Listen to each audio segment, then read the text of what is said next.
Comenzamos la clase número 9, donde nos vamos a dedicar específicamente al desarrollo de los temas finales de la unidad número 4 del programa, y luego de eso vamos a continuar con nuestro abordaje de la unidad número 5, la cual por su parte está destinada a estudiar la respuesta en frecuencia de los circuitos lineales, y contiene probablemente los temas más característicos, o los contenidos que quiere más característicos del programa del curso. Entonces, estos son los dos pasos previstos para esta clase, que se enumera como novena, considerando que en la clase anterior se habría desarrollado la evaluación, o una de las evaluaciones. Entonces, para dedicarnos específicamente a esta clase número 9, entonces comenzamos con el desarrollo de esta lista de temas. El primer paso sería estudiar el teorema de equivalencia de redes pasivas, que es el sexto teorema que habíamos listado en la clase número 7. Luego de eso vamos a ver la aplicación del teorema del valor inicial y el teorema del valor final en el estudio del comportamiento, digamos, transitorio de los circuitos lineales, pero se puede interpretar como que son dos teoremas de cálculo, digamos, que se aprovechan en esta problemática de estudiar los circuitos lineales. Por lo tanto, digamos, no son teoremas específicos de esta área, sino que son aplicaciones, digamos, de otros resultados. Bueno, es una forma de plantear eso. Entonces, son los dos pasos que completan la unidad número 4 del programa, y luego de eso vamos a comenzar, como decía, con la unidad número 5, donde el paso final previsto para la clase número 9 es estudiar la representación que conocemos como diagrama de Naikin, al menos para los circuitos de primer orden. Entonces, nos dedicamos entonces a dar los primeros pasos, donde tendríamos como primer hito, me parece, estudiar lo que podemos definir, digamos, como teorema de equivalencia de redes pasivas. Y bueno, para eso podemos usar o podemos referirnos específicamente a las notas complementarias, concretamente a la nota complementaria número 112, donde tenemos en primer término una definición que después vamos a ampliar respecto de plantearnos cómo se implementa, digamos, la transformación que está implícita en este teorema. Entonces, pasando a la nota complementaria número 112, encontramos esta definición. Nos concentramos en analizar un circuito que se supone que es lineal en primer lugar, pero a su vez se supone que es bilateral, y frente a esa bilateralidad, como dijimos en su momento, se pierde la posibilidad de que haya fuentes de tensión o de corriente internas al circuito. Entonces pasaríamos a hablar de un circuito pasivo. Aunque esto puede ser una restricción, digamos, fuerte, luego en otra unidad del programa posterior vamos a relajar esa restricción, y no obstante, en la ingeniería práctica, digamos, es muy abarcadora esta definición de tener un circuito pasivo. Entonces, por esa razón es igualmente interesante este teorema. Lo que se dice entonces que para este circuito lineal pasivo se espera que haya dos puertos accesibles. Entonces, si hay dos puertos accesibles, significa que tenemos 4 terminales. Bueno, los terminales se han referenciado así: terminal 1 y 1', terminal 2 y 2'. El puerto 1 está a la izquierda, el puerto 2 está a la derecha. Bueno, y específicamente este teorema define que, dado un circuito lineal y bilateral, con dos puertos accesibles, este circuito, digamos, independientemente de su complejidad, se puede implementar por medio de una red equivalente, y esa red equivalente es, podríamos decir, sustancialmente más sencilla. La red equivalente admite, digamos, dos topologías. Una es la topología, podemos llamarle T, y la otra es la topología que podemos llamarle pi. Bueno, estas dos definiciones de la topología T y la topología pi son, digamos, propias de la terminología que suele utilizarse cuando los circuitos manejan poca potencia. Entonces se les suele decir también circuitos de baja señal, por ejemplo un filtro interno a un amplificador, no sé, algún acondicionador de señal como puede haber en un sensor, pero evidentemente esta representación puede extenderse a circuitos de alta potencia, como podría ser bueno, algún filtro en alta tensión, bueno, alguna carga, digamos, en alta tensión. Bueno, entonces, digamos, en este campo de los circuitos que manejan alta potencia, un motor eléctrico o una interconexión de motores, por ejemplo, o una interconexión de los bobinados de un motor, etcétera. Bueno, entonces, en este contexto, a la misma conexión, al fin y al cabo, se la suele denominar de otra forma. Se la suele denominar, por ejemplo, red estrella, a la que se corresponde con la red T, o red triángulo, a la que se corresponde con la red pi. Bueno, y entonces, a partir de esas definiciones, en esta nota complementaria número 112 encontramos escritas determinados nombres para las cargas que implementan o que conforman esa red. Por ejemplo, Z1 es el resistor que está a la izquierda digamos, en la configuración T que se ve para el circuito T. Y bueno, eso coincide con la configuración estrella que estamos viendo en segundo término. Pero de acuerdo a las definiciones que vamos a hacer de aquí en adelante, nos vamos a basar en esta denominación para cada componente. Entonces, si a Z1 lo escribimos en esta posición del circuito,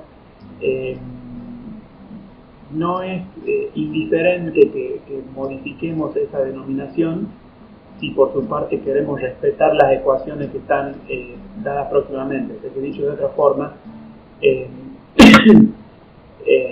bueno, digamos, tendríamos cierta necesidad de respetar la nomenclatura y la denominación de cada componente tal como se ha presentado hasta acá.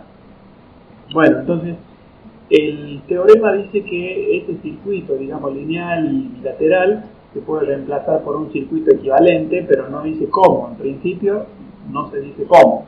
Entonces hay dos formas de implementar esa equivalencia que vamos a tener en cuenta. Entonces la primera forma la vamos digamos, a referenciar como implementación de una red de tipo T. Entonces esta implementación de la red tipo T les propongo revisarla siguiendo dos notas complementarias. Por un lado la 113 y la subsiguiente, digamos, es decir, la nota complementaria 114. Entonces, revisando esas dos notas complementarias, tenemos las argumentaciones que nos dicen cómo aplicar, si se quiere, este teorema de equivalencia de redes pasivas, y nos concentramos en el caso particular de hacerlo corresponder con una red pi. Bueno, entonces, dado el circuito original, que dijimos que tenía dos puertos accesibles y que era pasivo, bueno, resulta que hay cuatro mediciones que se pueden hacer. Entonces, las cuatro mediciones serían dependientes de que, bueno, por un lado instalamos el ómetro para medir impedancia. Bueno, entonces las cuatro mediciones, no sé si lo dije claro, hay cuatro mediciones de impedancia que podrían hacer. Entonces, nos interesa medir la impedancia de ese circuito. Bien, entonces eso con cierta relación respecto de que el circuito se supone que es pasivo. Bueno, entonces si queremos medir impedancia, al ómetro lo podemos poner a la izquierda o a la derecha, es decir, en el puerto 1 o en el puerto 2, y en el puerto contrario, en principio podemos tomar dos determinaciones, es decir, dejar esos terminales en circuito abierto, con lo cual no circularía corriente por el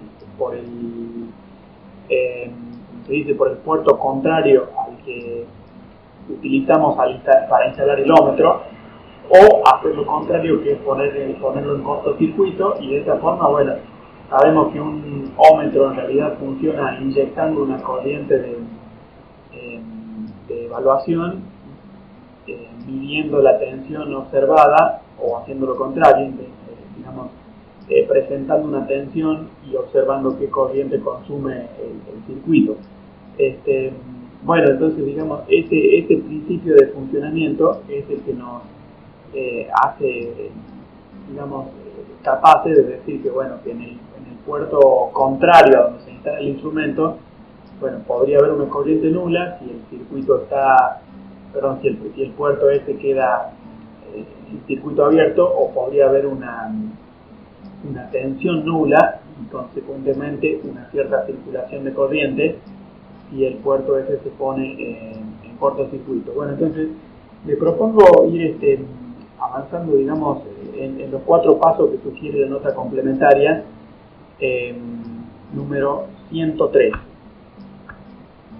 Bueno, entonces en esta nota complementaria planteamos, si se quiere, un primer caso, que sería el siguiente. Entonces, el caso, podemos decirle A.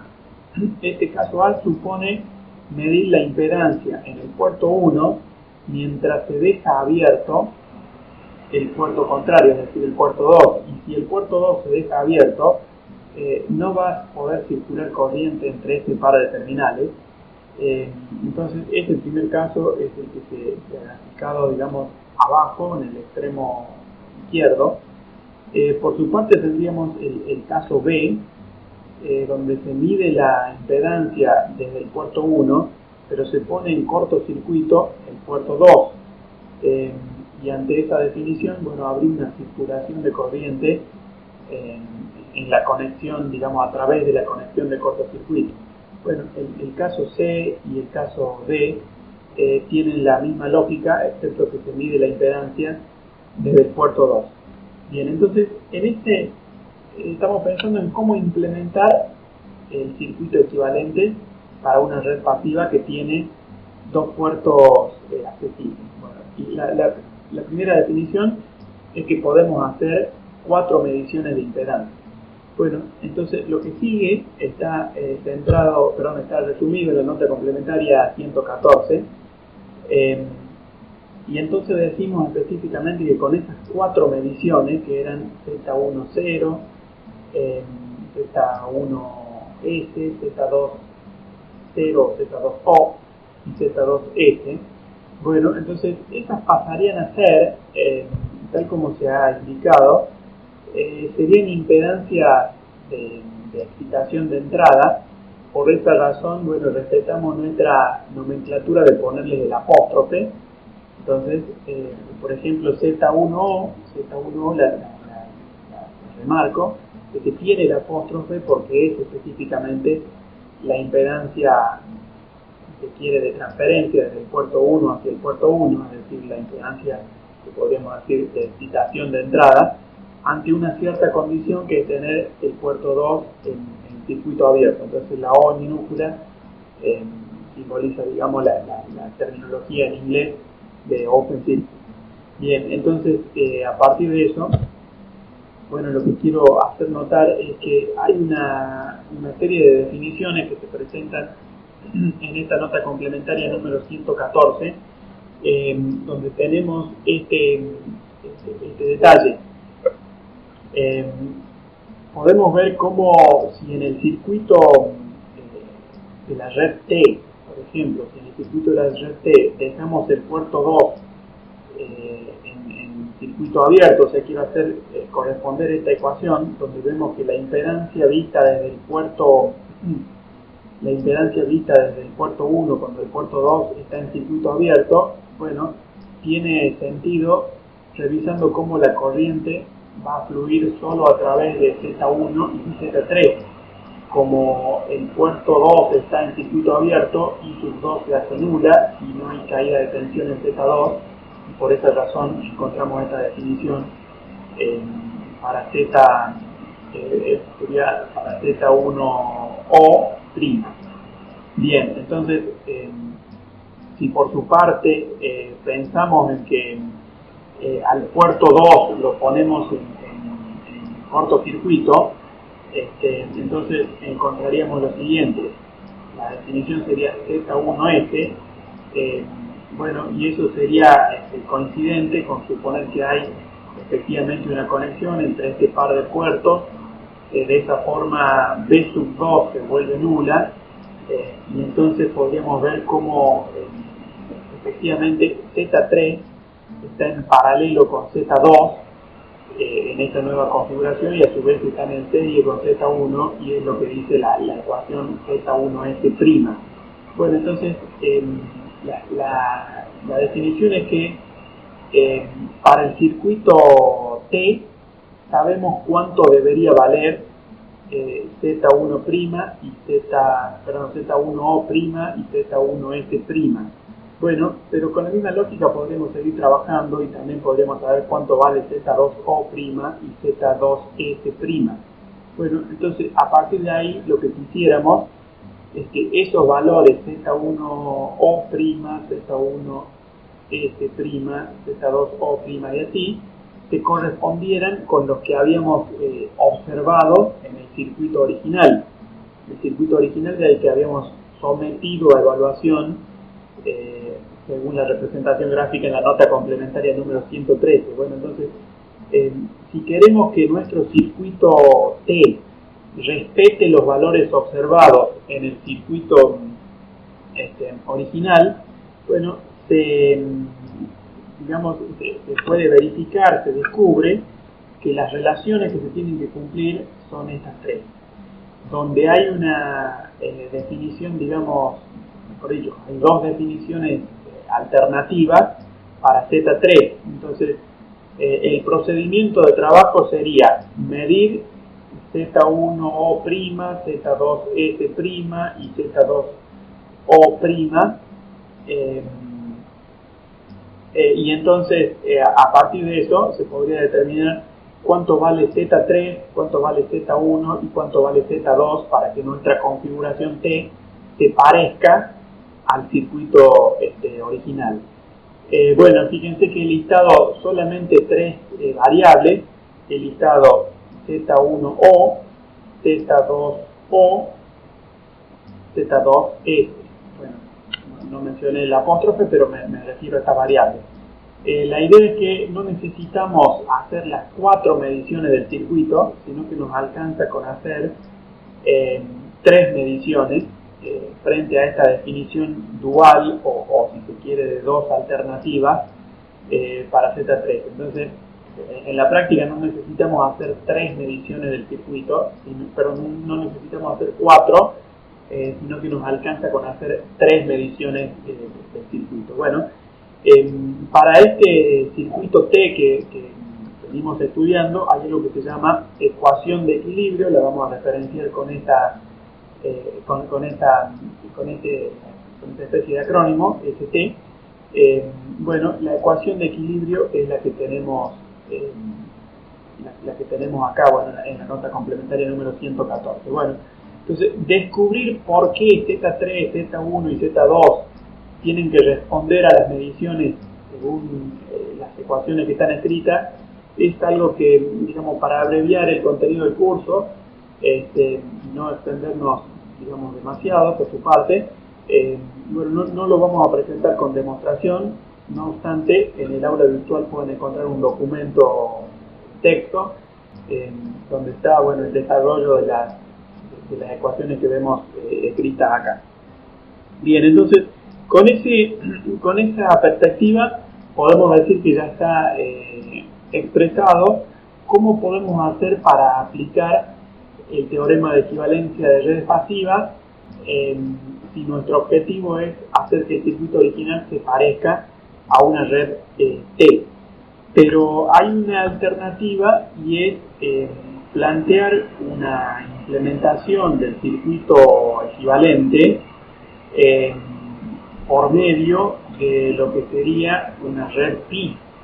Entonces, si nuestra forma de trabajar, digamos, fuera esta que estamos enunciando, el procedimiento es uno que tenemos por ahí resumido en la nota complementaria 115 y 116. Así que pasando a ese detalle, bueno, vemos cómo ahora nos concentramos en el caso de querer implementar un circuito equivalente bajo la topología pi.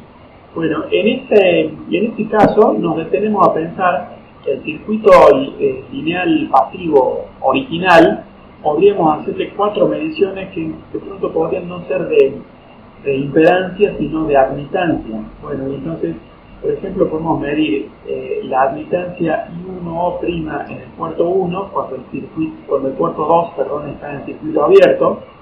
Podemos también medir la admitancia en el puerto 1 cuando el puerto 2 está en cortocircuito, entonces a eso le llamaríamos I1S'. Podemos medir la admitancia en el puerto 2 cuando el puerto 1 está en circuito abierto y a eso le llamamos I2O', y podemos medir la admitancia en el puerto 2 cuando el puerto 1 está en cortocircuito y a eso le llamaríamos I2S'. A partir de estas 4 mediciones que podemos hacer del circuito, buscaríamos, digamos, definir lo siguiente. En la nota complementaria número 116, bueno, se resalta cuál es la topología que implementaría nuestro circuito equivalente. Ya no es una red T, sino que ahora es una red pi. Podemos pensar, por ejemplo, en que acá tenemos 4 definiciones.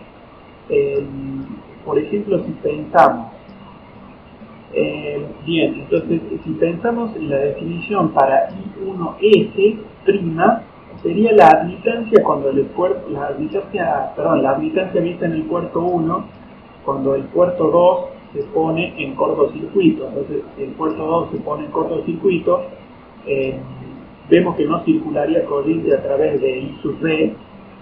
Por lo tanto, en realidad estaría I sub A en paralelo con I sub C. Si lo vemos como impedancias, la impedancia equivalente sería el producto sobre la suma. Si lo vemos como admitancia, la admitancia equivalente directamente sería la suma de I sub A con I sub C. Entonces, por eso tenemos esta ecuación de que I1S, la admitancia vista en el puerto 1 cuando el puerto 2 se pone en cortocircuito. Bueno, en el caso de que el puerto 2 no se ponga en cortocircuito, sino que se deje en circuito abierto, el modelo de cálculo para la admitancia vista en el puerto 1 es I sub A sumada con la conexión en serie de I sub B con I sub C. Entonces esa conexión en serie es, digamos, el producto sobre la suma, y lo vemos como que son 2 elementos y digamos que la variable que caracteriza su funcionamiento no es impedancia sino admitancia. O sea, no es ZB y ZT, sino es YB e YT. Bueno, entonces a partir de eso nos preguntamos lo siguiente: ¿cuánto debería valer I sub A? ¿Cuánto debería valer I sub B? Y por su parte, ¿cuánto debería valer I sub C? Si queremos que este circuito de topología pi sea parecido, es decir, sea equivalente al circuito original. La respuesta está en este conjunto de ecuaciones.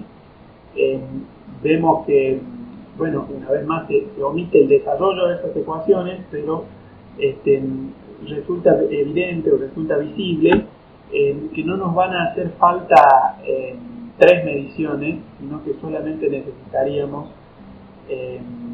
no nos hace falta 4 mediciones, nos alcanza con tener 3 mediciones, frente a que hay una definición, dual para I sub C.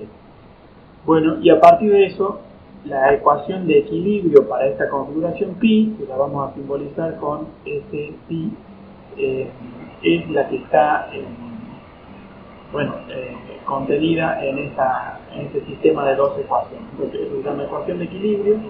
Fíjense que para esta implementación tipo pi, para esta implementación entonces tipo pi, vemos que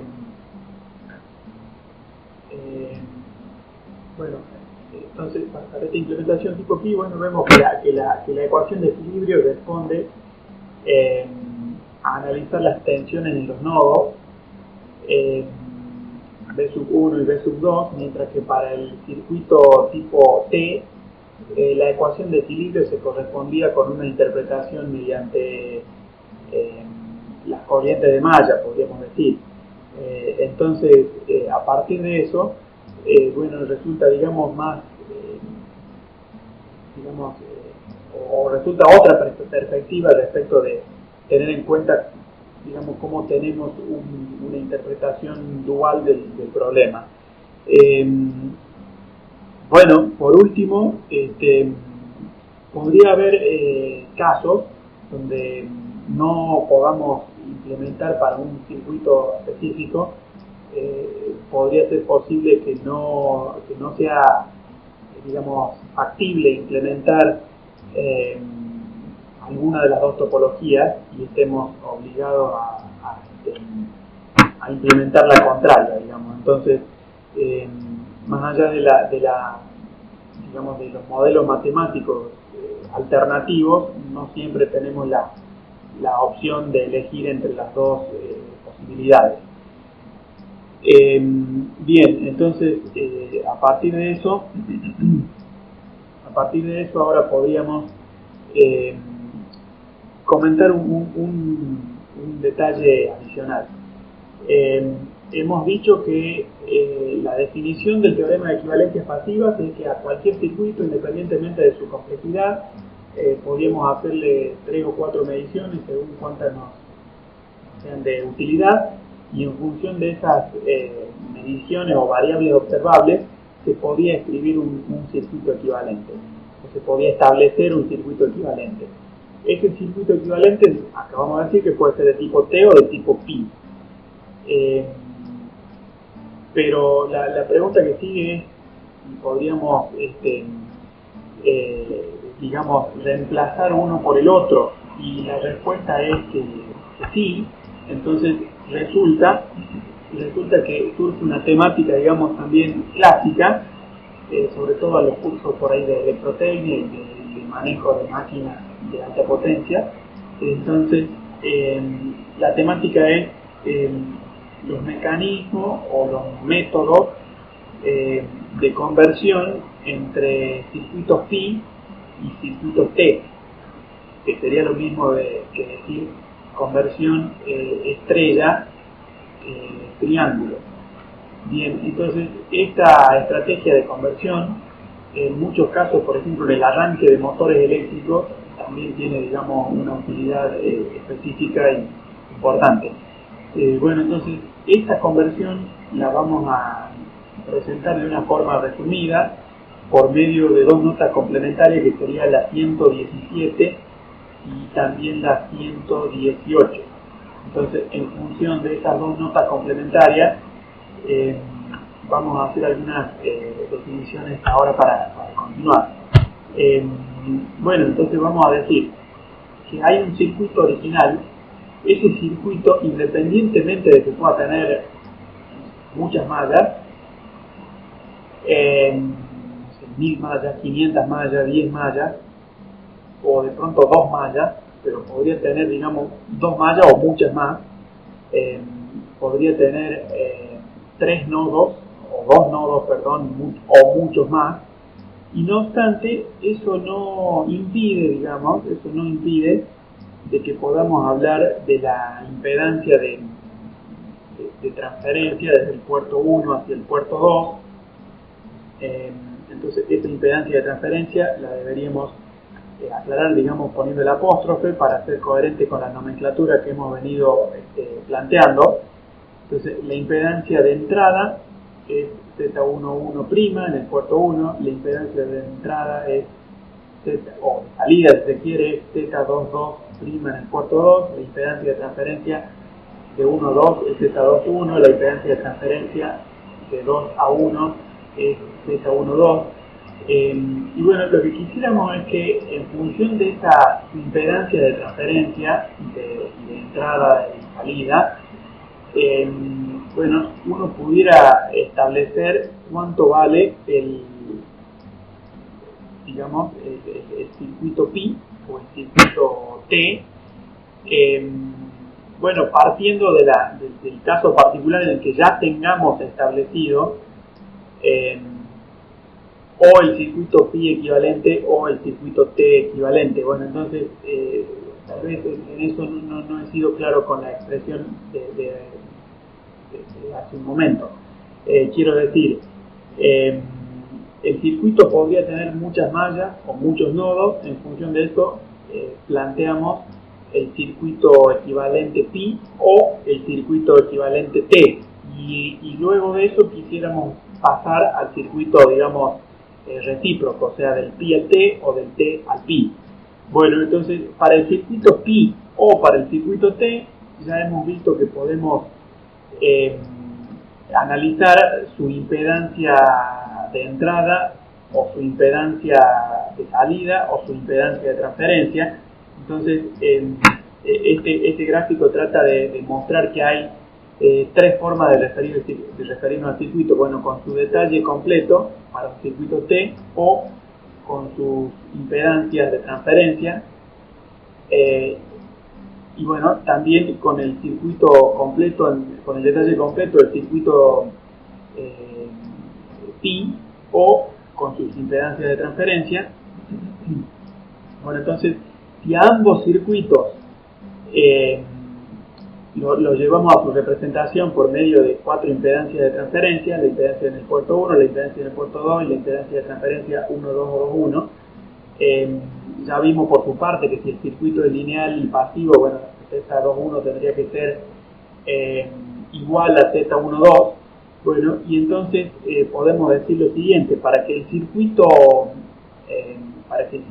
pi sea equivalente al circuito T, nos bastaría, quiero decir, con alcanzar estas igualdades. Fíjense, en un circuito cualquiera de dos puertos podemos hablar de Z11', Z12', Z21' y Z22'. En el circuito T, en realidad, en lugar de poner el apóstrofe a estas impedancias de transferencia, le ponemos el superíndice T, entre paréntesis. En el caso del circuito pi, en lugar del apóstrofe, al superíndice le ponemos pi, entre paréntesis. Y bueno, entonces ahí queda completa tal vez la nomenclatura que se utiliza en esta ecuación. Si queremos que los dos circuitos sean iguales, necesitaríamos que la impedancia de entrada del circuito pi sea igual a la impedancia de transferencia de 1 a 1, es decir, la impedancia de entrada del circuito T. Lo mismo con la impedancia de salida o la impedancia en el puerto 2, y lo mismo con la impedancia de transferencia. Por su parte, habíamos dicho que Z12 es lo mismo que Z21, vistas como impedancia de transferencia. Bueno, y entonces con esas definiciones resulta que está establecido el concepto de qué tendría que cumplirse para que el circuito pi sea igual a otro que es de tipo, para que el circuito T, que es el de color azul, sea igual a otro de tipo pi, que se ha representado acá en color verde. Bueno, el concepto es que los dos tengan la misma impedancia de entrada, que los dos tengan la misma impedancia de salida y que los dos tengan la misma impedancia de transferencia. Bien, y a partir de eso se puede desarrollar matemáticamente qué propiedades se tienen que cumplir, y las propiedades terminan siendo las siguientes. Para convertir de un circuito pi a un circuito T necesitamos respetar estas tres definiciones.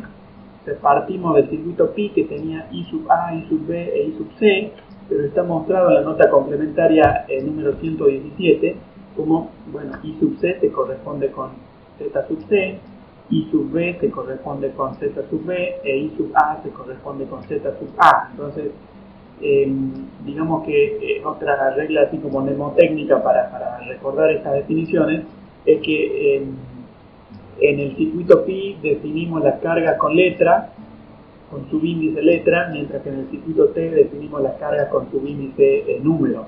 Entonces, si queremos convertir el circuito pi a T, bueno, tenemos tres ecuaciones. Si queremos convertir del circuito T a pi, bueno, tenemos tres ecuaciones más. Y ese es nuestro detalle. Bueno, sin duda no es imposible memorizar estas ecuaciones, pero también es evidente que no hemos presentado el desarrollo. Entonces tomaríamos como criterio dentro del curso que no es necesario que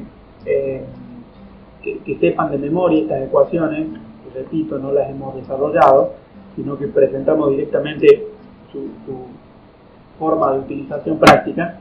Entonces no sería necesario, ya que no las hemos desarrollado, no sería requerido por nosotros que las tengan presentes. Entonces, si hace falta algún cálculo, bueno, las ecuaciones se van a presentar, por ejemplo, en la consigna de los problemas, pero no va a ser necesario que las memoricen a estas ecuaciones. Bueno, por supuesto sí va a ser necesario que las sepan interpretar. Bueno, y por su parte, el otro detalle es que estas ecuaciones son esclavas, por decirlo así, o sea, están ligadas a nuestras definiciones de dónde se ubica Z sub C, siempre al medio, digamos, dónde se ubica Z sub B, siempre a la derecha, dónde se ubica Z sub A, siempre a la izquierda. Lo mismo para el circuito T, dónde se ubica Z3, siempre al medio, dónde se ubica Z1, siempre a la izquierda y así. Entonces, estas ecuaciones, digamos, se cumplen si se respeta esta nomenclatura que define el posicionamiento de cada componente dentro del circuito. Bueno, entonces, bien, a partir de eso tenemos, digamos, relativamente completa nuestra revisión de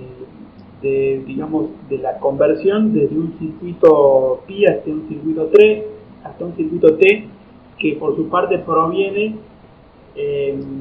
bueno, ya sea la conversión, digamos, de pi a T o de T a pi, a eso me refería, que por su parte proviene de la definición elemental del teorema de equivalencia de redes pasivas.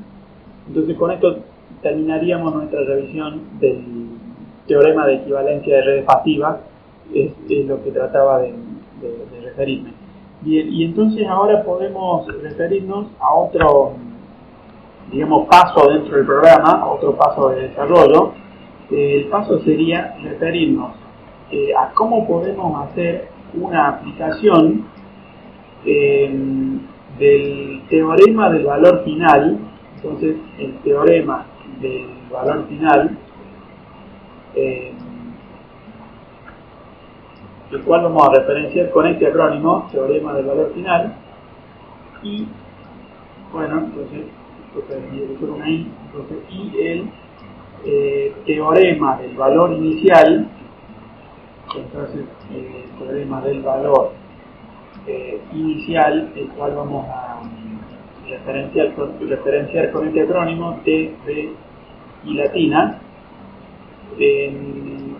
digamos, en el contexto, digamos, de la problemática que nosotros venimos revisando, que es específicamente el estudio o análisis o incluso síntesis de los circuitos lineales.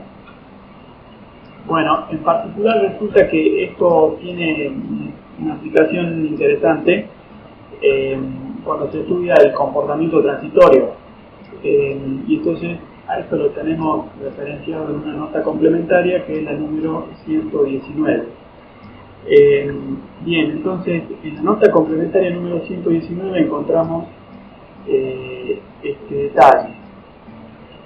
Bien, encontramos que se pretende estudiar, perdón, se parte de dos definiciones. Por un lado, el teorema del valor inicial propiamente dicho, y luego el teorema del valor final. Bueno, es típico usar esta nomenclatura donde hablamos de f que tiende a 0 por derecha, es decir, bueno, f que tiende a 0 por derecha sería el momento sería el momento posterior a la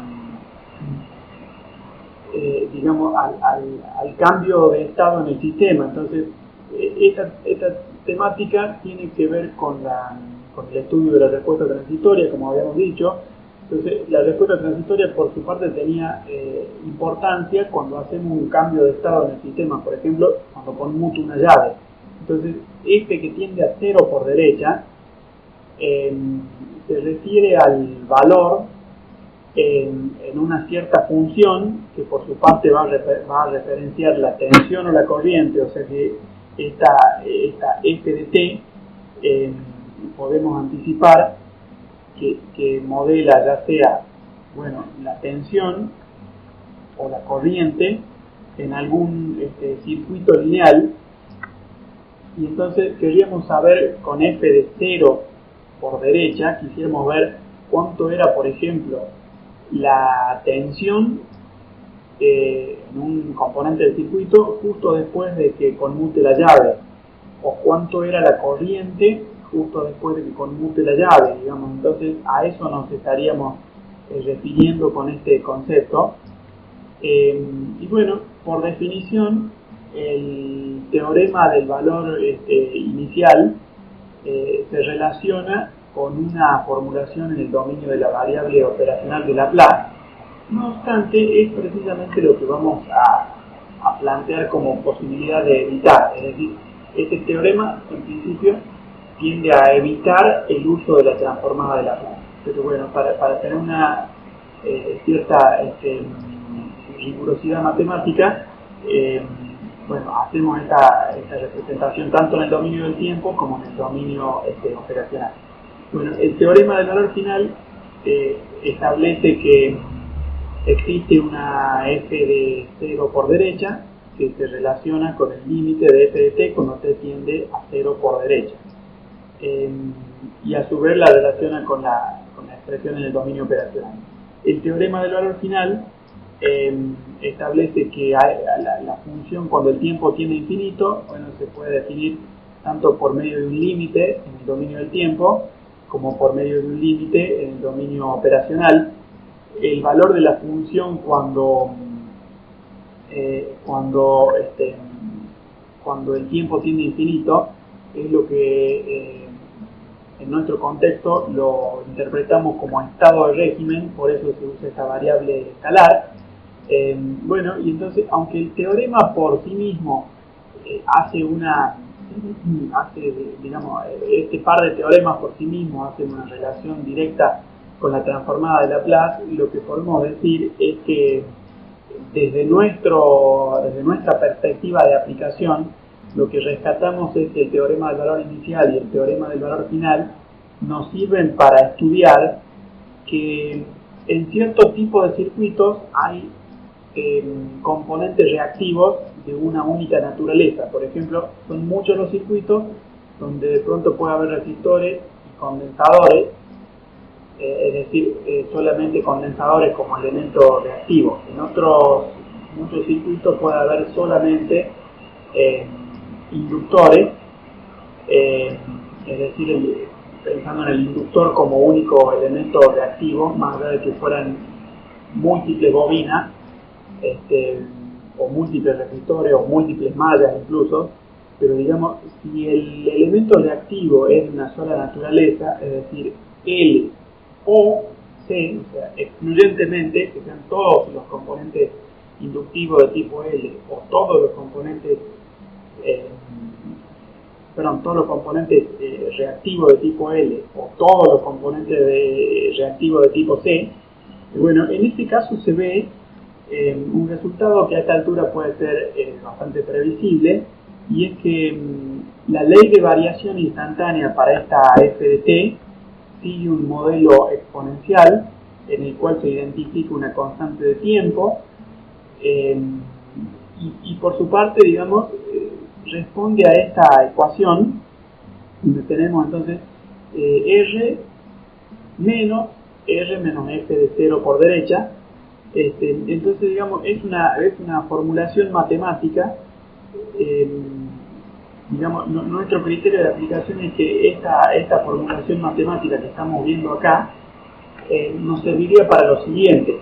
Podemos identificar cuál es el valor de la f de t. La f de t puede ser tensión o corriente en el tiempo que tiende a 0 por derecha.